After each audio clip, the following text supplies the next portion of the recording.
I really echo that call for kind of transparency on how we're doing on reinforcement timelines as well. Feels like, I mean, we've been saying it for a long time now, haven't we? But the Scottish TAs obviously have their kind of quarterly Tory updates. Quarterly is probably not frequently enough maybe nowadays, but actually in England and Wales region we have nothing. So definitely a call for something there from NGET. Welcome to the Connectology podcast. I'm Hugh Taylor, CEO here at Roadnight Taylor, and in these episodes, our grid connection specialists, the Connectologists, dive into the evolving grid connections landscape, often taking expert guests with them in order to discover, generate, and share insights that might just help you and maybe even industry as a whole to connect projects faster, at lower risk, and at lower cost. Hello and welcome to another episode of Roadnight Taylor's Grid News and Views. I'm Catherine Cleary and I'm joined by Kyle Murchie and, very excitingly, for her first podcast as an official Roadnight Taylor Connectologist, we have a familiar face to some, Rachael Eynon. Welcome, Rachael. Thank you. Yeah, very excited to be here. I was about to actually clap. I thought drum roll, but I'm sure it might mess up the audio. So, Rachael, obviously we've interacted with you quite a lot in your old role at Miso, and I think someone referred to you this morning as the methodology maestro. Definitely not taking claim for all the methodologies, but yeah. So I think a lot of people will remember you very eloquently describing things like the CNDM methodology colour bingo slide. So we're delighted to have you with us, and an amazing addition to the team. Thank you. We've got loads of stuff to cover, even though I think our last Grid News and Views was only a few weeks ago, but February has been a busy month. So I think first and foremost, a couple of points on demand. So we saw Ofgem publish their call for input on demand reform. Kyle, I don't know if you want to take us through that one. Yeah, so I think that was quite a big announcement because we knew something was going to happen in the demand space for a while. I suppose just to revisit why demand now. When we were back in summer 2024, the demand queue was around 42 gigawatts, both T and D combined. That shot up to about 125 before the pause came in and new applications at transmission level couldn't be made. And while transmission connected demand is part of the connection reform process as is, and the CMP 435 process, it's pretty loose in terms of the requirements. It's had a bit of an easier ride. Yes. It just had to be ready. It didn't have to be needed. Yeah, exactly. And demand at distribution level didn't have to be involved at all. I think it was felt maybe in the very early stages that actually if this is all going to be delivering positive outcomes, improved connection timescales, removing the requirement for reinforcement, then actually it's going to improve the situation for distributed connected demand as well, and therefore why drag them through the whole process. Which actually can see the kind of thinking back then, I was just thinking the other day, that was almost 2 years ago. CMP 434 working group started in May 2024. So 2 years ago, that felt like probably the right thing to do. But obviously everything's changed, and that 125 odd gigawatts is still very much there. So we've known it's been coming for a while that we need to do something to that queue and some sort of reform. But to kick things off, Ofgem have issued a call for information and are predominantly asking networks and transmission connected demand to contribute to that. But we would say the more information, the merrier. Yeah. And there might be a reason that quite a lot of generation customers, for example, will have a very strong view about what demand should the kind of, I guess, effectively the sort of gate 2 criteria that demand should have to meet. Because at the moment, perhaps if you're an offshore wind farm, you're sort of sitting in the gate 2 phase 2 queue, you might be eyeing up all of this demand, which is a much larger number than was originally anticipated, and thinking, hang on a moment, is a speculative data center about to steal my connection bay? Or, so I guess that there's a significant competition, isn't there, within those kind of quite large queues for network build out. So I think it's probably a question which interests the whole sector. Absolutely. And particularly, there's obviously that comment and kind of thought about bay sharing and how you'd actually physically do that versus just losing the bay to another, to a demand customer. But then also, how do they interact with your offer that you get? Because has your offer been based on the expectation that some of that demand is there? So really, if you separate the two out and issue Gate 2 offers only based on generation storage and don't include the demand element or the full queue, the full demand queue, could we be in a situation where some of those offers are going to be revisited in the future? And that's obviously not what we want. People want to have Gate 2 offers that they can then run with and actually build out, rather than thinking, oh, after this demand reform, is something else going to happen? So lots to, we're never going to cover it all on this podcast, but lots to kind of feed into that. The closing date is the 13th of March. 13th of March, yes, the 13th of March. And it's call for input. It is basically a consultation, so there are some specific questions asked. And I guess it's worth flagging there are a couple of different elements of that. So Ofgem have called it CURATE, is the kind of first pillar, which I think we could kind of broadly summarise as being additional barriers that might be put in place to ensure that demand is really ready and needed. So that's possibly a bit more of the kind of stick elements to make sure that only the right projects are going into the Gate 2 queue. And then there is a second kind of pillar, which is around the connections themselves. And that's actually got a bit more kind of carrot in it. So definitely, I think we'd flag that's looking at things like, are there connection delivery solutions that would help improve the situation for data centers looking to accelerate their build out, for example? How do we prioritize kind of key strategic AI growth zones, for example? And a really critical point about the ownership of assets. So trying to get a bit more thought and feedback into, do data centers, for example, who in England and Wales have traditionally been offered kind of 1 through 2 kV connections, do they have appetite to want to build out 275 kV, 400 kV assets, much like generators do? So that's another element which I imagine some people want to feed into. Yeah, and I think it's worth saying you can feed into that directly. We know that the DNOs are working away on submissions as well and are looking for some customer inputs, and of course the trade bodies as well. So even whether you come at it from a generation angle, storage angle, or demand, we know the trade bodies are also working up some responses. And I think it's interesting because something that's come up in a few conversations that we've had is, what's the problem we're trying to solve? And that's one thing that isn't necessarily evident from the call for input. Is it the data center and kind of large demand at that scale? But then what's the definition? Do you still include 132 kV connected demand at distribution level, for example, and where do you stop it? Who's to define what a data center is? Because I think that sounds like a really sensible thing to say, right? That there's going to be some rules for data centers because they appear to be a lot of the queue. But actually, when you submit a grid application, you might have submitted a grid application a couple of years ago. You don't. If that was a transmission application, your DRC data doesn't anywhere say I'm building a data center. It just says I'd like this much demand, please. I could be an aluminium smelter. So actually, contractually, how do we define a data center? And we've seen data centers as well that are really quite small. They're in the megawatts scale, not the tens or even hundreds of megawatts sort of scale. So yeah, I think that's a really good point around definition. Yeah, maybe that'll start to look similar to the generation, where we had to define those technologies as they were submitted and make that a bit more concrete before application. Yeah. And you said it was transmission demand that Ofgem were aiming for responses for. Is it open for distribution customers as well? Is there anything on scope in there?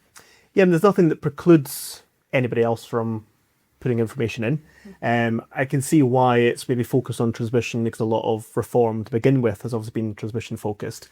But I think those demands, customers, particularly those that are maybe working on a strategic level, looking after kind of large areas or supporting large areas, maybe, where they're grouping together for certain technology types, certain industries, where they might be want to respond as a combined group. I think that would be a sensible view, because, as an individual site, it might have very little impact, but as a cluster of, industry trying to decarbonise, for example, then that, you start adding up the numbers, and that can become quite a big load.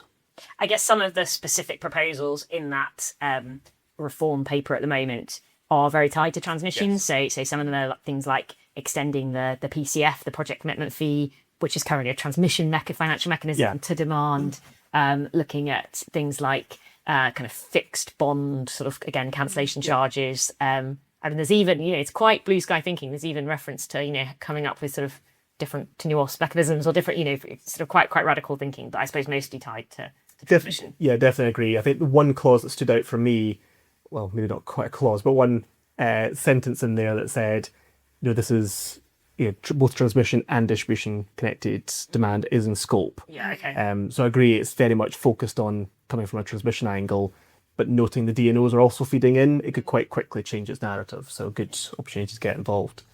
Actually, just thinking about it, I know, Catherine, you just touched on there around the ownership aspect as well, which obviously brings us into that broader conversation about ownership. Yeah, so I think it's something that Roe Knight Taylor will definitely write a response to that call for input. Obviously probably being more agnostic on some of the sort of commercial mechanisms, but when it comes to the technical and asset ownership boundaries, we are seeing a really kind of unified position from lots of our clients, where effectively we've got large clients who want the flexibility to build, if I'm a 600 megawatt data center, they want the flexibility to build out that 400 kV connection in the most sort of engineeringly efficient way. They don't want to have to be cabling back at 130 kV for 600 megawatts and so on. So Roe Knight Taylor have drafted a kind of what would be a class exemption proposal, so a potential change to the license exemptions under the Electricity Act to try and sort of facilitate demand having the same kind of ownership boundary as generation. So I think that's probably something we'll do a separate podcast on, but we will try and get some information out there before the 13th of March so that customers who are interested in that policy can kind of perhaps take a look at that and feedback to Ofgem if it's something they're supportive of. Thank you for listening so far. If insights like these are valuable in your work, then feel free to subscribe and stay current as Britain's connections landscape continues to evolve. Now, back to the Connectologists. I guess moving away from demand, because lots of other things happened as well. I think we've already got the call for demand input about a day or two later than we had the slightly earth-shattering news from Ofgem in relation to NESO and the TO's letter on potential delays to projects. So I think this was pretty grim news for most people at the beginning of February. And I think the key stats, so this was a letter that Ofgem were writing in response to NESO and the TOs who'd effectively asked for a bit of grace or tolerance to be applied to their requirement to protect the dates of 26 and 27 projects that met those kind of clause 1 and enhanced clause 2A protections. And there were some numbers about how many projects they thought were affected. So I think it was something like 62% of transmission connected projects with 26 and 27 dates are now expected to be delayed. So that's pretty big news for the industry. Yeah, I think the only positive out of that paper was that of all those projects, the point of connection really wasn't going to be like. I think there was one project maybe that had a point of connection. So that was quite positive from that perspective. Glass half full, Kyle. Well done. Yes. I'm trying to pull the positive out because that week, I think that was also the same week. It's amazing how quickly time flies, but I'm pretty sure it's roughly around that time we got the updated timeline as well. So combined, it was a bit of a bad news. Yeah, by the way, your gate 2 offer might be later than you think, and when you get it, it might not have the date you wanted. Yes, but it might be the same point of connection. So one out of three. I like the positivity. I guess that stat does really shine the light on the fact that there are probably going to need to be some conversations around realistic delivery timelines, making sure that when Gate 2 offers do come out, they are actually aligned to what customers can build to, so that we're not kind of creating more work for ourselves. And I guess also milestones. There's been a bit of discussion about what happens to milestones as well if TOs are pushing back dates. Yeah, and particularly that requirement in the moment, or the expectation certainly that yes, you can change milestones, but the obligation is on the user to try to make those milestone changes, within quite a short space of time after receiving and accepting the offer. So I think we need to relook at that if dates are all going to start changing. I think what I'd be really keen to understand as well is, well, one, what's triggered those dates, not to look back and question it, more looking forward, because we also know that there are a lot of transmission projects, particularly looking at T3 plans, knowing what the transmission projects are, knowing the pipeline, knowing where they are in planning. And the planning news hasn't been great across GB in recent months. Not to say that these projects won't get planning, but they're not going to they haven't got planning in the first round. So that's And that could be like planning for a new substation. Yeah, it could be planning, new substations or overhead line, that type of thing. So hopefully that was maybe built into the programme, but the industry doesn't have that sort of visibility yet. That type of thing might have come through the TCS&P and then more into the CSMP, but with that all moving out as well and being delayed, there is that gap. Because that's one thing that we don't really have a huge amount of, is that transparency. We know connections will be moving out based on that information that was published in that letter. We also can see that some projects are being delayed for various different reasons. We also know that TOs are working on solutions to advance connections. So there's positives and negatives. There is that pool, but just that transparency isn't there. We don't have the CSMP. That's obviously being moved out. So we're that bit of, I suppose, that time where we've got a bit of a void. And even when information comes out through Gate 2 offers, there will be that question of, okay, that's what the Gate 2 offer says. The concept that Ofgem's come up with through the end-to-end review is we're going to try and hold TOs more to that date.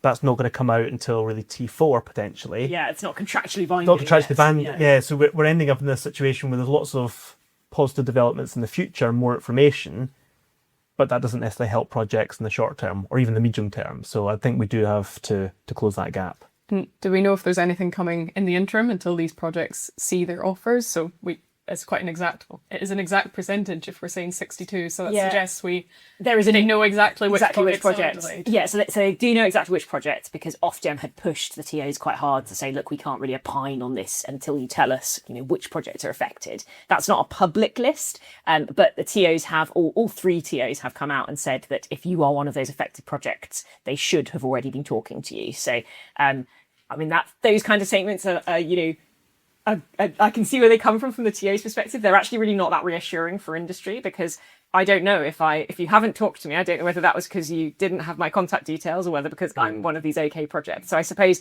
thinking about how do you publish information in such a way where, you're still protecting the anonymity of individual projects, but you're giving people kind of comfort that they are either in this affected group and you've spoken to them or not. I really echo that call for kind of transparency on how we're doing on reinforcement timelines as well. Feels like, we've been saying it for a long time now, haven't we? But the Scottish TAs obviously have their kind of quarterly Tory updates. Quarterly is probably not frequently enough maybe nowadays, but actually in England and Wales region, we have nothing. So, definitely a call for something there from NGET. Yeah, because you have to go to the website, you get a little bit of information, but generally speaking, pathway to 2030 timelines are always mentioned, but that back end date, is it going to happen in 2030? Is it going to be 2032? Is it going to be later? Yeah. And just a kind of current status that someone has written, even if it's a couple of lines, it's been written that month, last month, it sort of says we're in planning, or like you say, planning's been rejected, we're appeal. Actually, that sort of just gives a bit more flavour than some of these glossy timelines where you think, how old is this? Yeah, absolutely. I guess alongside that kind of sort of delay notice, we've also had the first Gate 2 offers actually issued. So I suppose maybe we should sort of celebrate that as a milestone. So we've had, I think, NISO on their webinar last week had said they'd issued 8. I think we've possibly had a few more from them. It sounds like possibly the majority of those have been issued in Scotland. So seeing some of the Scottish TOs perhaps a little bit further ahead. I guess the rate of progress is probably still something which is concerning industry. So I think NISO had a few ideas about how they were maybe going to try and instill a little bit more confidence as to how far along the offer process we've got, how many people have got offers and so on. We'll just get more out. Yeah, that would be good. But I think it's worth noting that from a CPA perspective, so the data that the NISO needs to send across to the TOs for them to do their system studies. So from what we understand, all the phase 1 projects have been submitted to the TOs. So the TOs have all that information. And been agreed effectively with the TOs, yeah.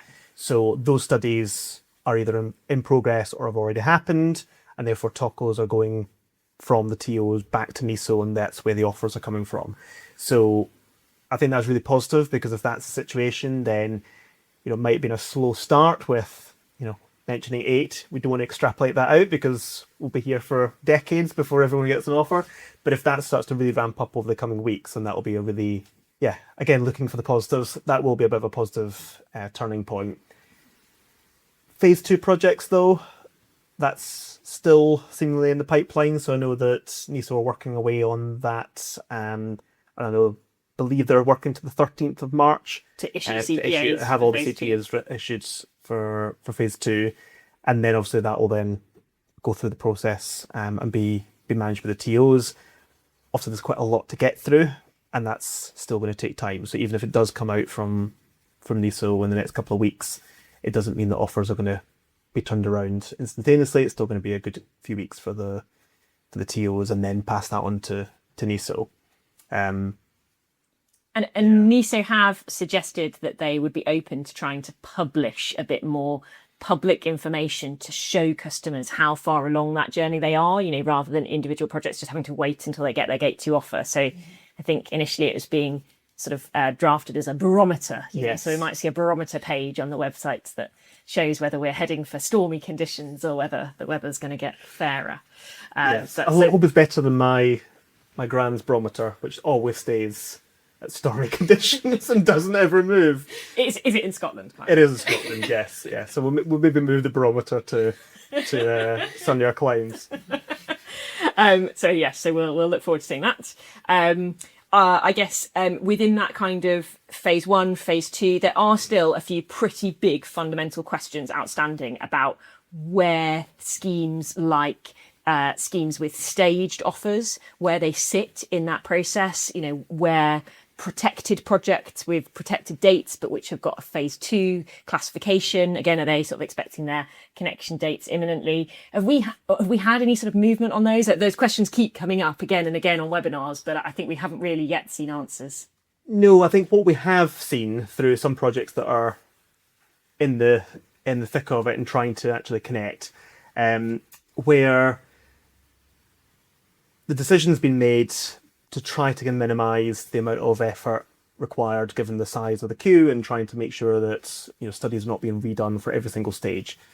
But by doing so, inevitably that means that, or kind of the default position has been, let's look at the last stage to basically. So if I'm a connectee and I've got three stages, 3 firm stages in my offer, actually, the TO's saying I only want to study you once because that's the most efficient thing to do, and therefore I might do that using the CPAs and so on that relate to the third final stage of your connection. Yeah, so for a couple of projects, we know that they're connecting before 2030, i.e. now. They're also going to have a second stage before 2030, but a third or fourth stage is beyond 2030 in stage 2, and the CPA has not been completed yet and has fallen into phase 2. So that's definitely given the indication. So that's holding them back from being studied. Yes. Now, it might not mean that they have to wait until the phase 2 offers are released, but they are in the phase 2 Let's hope CPAs. not. If they've got a 2026 yes, connection exactly. date, Yeah, that sounds like that's a what bad we're pushing outcome. for. Yeah. But I think by doing so, we're now kind of created that situation where projects that can connect now, this year, into next year, are at a disadvantage because they're not going to have that certainty. They're going to potentially have to connect under their existing contracts and not be able to mod app, or, have a ability to mod app to even change dates, for example. And that's something that needs to be resolved quite quickly. Yeah, I mean, I have quite a fundamental concern about this because I think we were sort of running through an example, but hypothetically, if you were a wind farm and you built, a third of your wind farm, that's stage 1, you build, the next bit, and that's stage 2, and the final segment of the wind farm is stage 3. Quite a lot of those projects would have applied at one point in time for the whole shebang, so they would have said, I'd like a staged offer because I'm going to build out stage. But effectively, all of those stages of connection would have had the same queue position. They would have been a single application, received a single offer back. And I think, it probably goes back to Colour Bingo slide, Rachel, but my view is actually that it's really important that we do preserve this concept of queue position, in phase 1 particularly, and that projects are studied in that queue order. So I'd be really worried, I think, if a TO came out and said, well, just because you've got multiple stages, we sort of need to artificially take you out of that correct queue order and kind of study you later down the line. I think that would be worrying. Yeah, and again, would go against that principle of keeping order, but also keeping the kind of network reinforcement plan the same for up to that 2030 period and giving us that certainty if we start moving rings around. And I think that's probably the key clarification that we need. As an industry, if one CPA has been created and it's based on phase 2, that's one thing, but that doesn't necessarily mean you're going to get an offer out within the phase 2 timing. It doesn't necessarily mean you're a phase 2 project either, based on it from a positioning point of view. So that just creates a lot of confusion. Really, you want to have it really clean that if your first firm stage is in phase 1, then you're then you are expecting an phase- offer yeah. in phase 1, and it's an offer for your full project. and your CPAs were all designed in phase 1. There might have to be a second one that looks at, well, once everything's connected, what's the situation at that time? But that's not today, that's not when you're actually connecting. So yeah, that might be an additional layer of work, a kind of front end and back, kind of first stage view and the last stage view. But without doing that, it's not really clear at the moment how, exactly when those offers are going to come out and exactly what they'll have included, which is a risk. And I suppose that kind of example of the wind farm with 3 firm stages is the kind of simple answer, hopefully, that I think we think there is a kind of clear position on. There's probably a bit more ambiguity, isn't there, around things like distribution projects with tech limits, so projects with non-firm first stages, and we know that the methodologies were quite clear. It's the firm kind of date which sets your sort of your queue ordering position in that methodology stage. So I think that's still, the methodology is quite clear, but it still has potentially quite a big unintended consequence for tech limit schemes, for example, at distribution. So, they're now not expecting to get their offers until, because many tech limit schemes, the firm connection date is 2031 and beyond, they're now not expecting to get their offers until Q1 2027, which kind of means, tech limits is a bit of a dead duck for 2026. Well, interestingly, Enged did come out with a slide at their webinar last week on the 25th of February, and it did clearly say that developers who have a technical limits contract, so an existing technical limits solution that was agreed previously, can still connect before they get their revised Gate 2 offer, but at their own risk. And i.e. it's their risk that Gate 2 offer says something that commercially they don't like. Yes, commercially they don't like, but also, even as I think an extreme example, but if through the review a big change needs to happen in that GSP, not adding a second or third GSP is the right solution, having something a completely different scenario, and therefore that point on the network that customer is connecting to is no longer connected to the correct GSP. Is that a scenario that's a possibility? Speaking to some of the DNOs, they can't rule it out. So that's why the at your own risk is, you can do some feasibility on what that's likely to look like. And I think in the majority of cases, we wouldn't be expecting that sort of level of change. But with timelines moving out, it doesn't instill confidence. And maybe that's something that the TOs can help with. Yeah. The TOs would have that visibility before they've maybe completed the studies. Yeah, and I think I'm aware that, like, from an engineering perspective, there probably are things. It is perhaps slightly easier for a DNO to look at regions where they think that's a risk and where they think that's not a risk. I know a couple of the DNOs have already started talking about how confident or how whether they think points of connection are really going to change. Sort of transmission access points of connection, because obviously it makes a big difference to them preparing their offers. So. We'll wrap up soon. I guess last bits, we always like to flag consultations. So we've flagged the call for input from Ofgem for demand reform, closing on the 13th of March. Kyle, can you remind us where we are on SGT charging consultations? Yeah, so SGT charging, so CMP 460, which was the kind of the much larger mod that won't be coming into play until kind of probably early 2027 at best. That consultation has closed. That closed last week. Noting that's the first consultation, so there will be at least a work group consultation that will come out further down the line, and there's still opportunity for alternatives to be raised. So there's still opportunity to get involved in that, but that has closed. And then DCP 461, that's the slightly smaller, bit more to the point, and more DNO focused change, and that's coming out for a second consultation. To the point, yes. As far as again, glass half full. But yeah, that's coming to a consultation, second consultation soon. pretty imminently. It's prepared. It's just getting the kind of bells and whistles added before it's released. So we would expect that out in the next week or so. Okay, so look for DCP 460, 461. which will be a 461, which will be a DCUSA consultation. DCUSA consultation. But anyone can respond to it. You don't Yeah. have to keep a member. Fantastic. Brilliant. Well, thank you very much, both Kyle and Rachel, for joining us today. And we will join you again soon with another Grid News and Views. Thank you, everyone. Thanks for joining the Connectologists in this exploration. This knowledge sharing is made possible by the support of our clients. We thank them and hope it will help the whole of industry to connect society's critical infrastructure faster.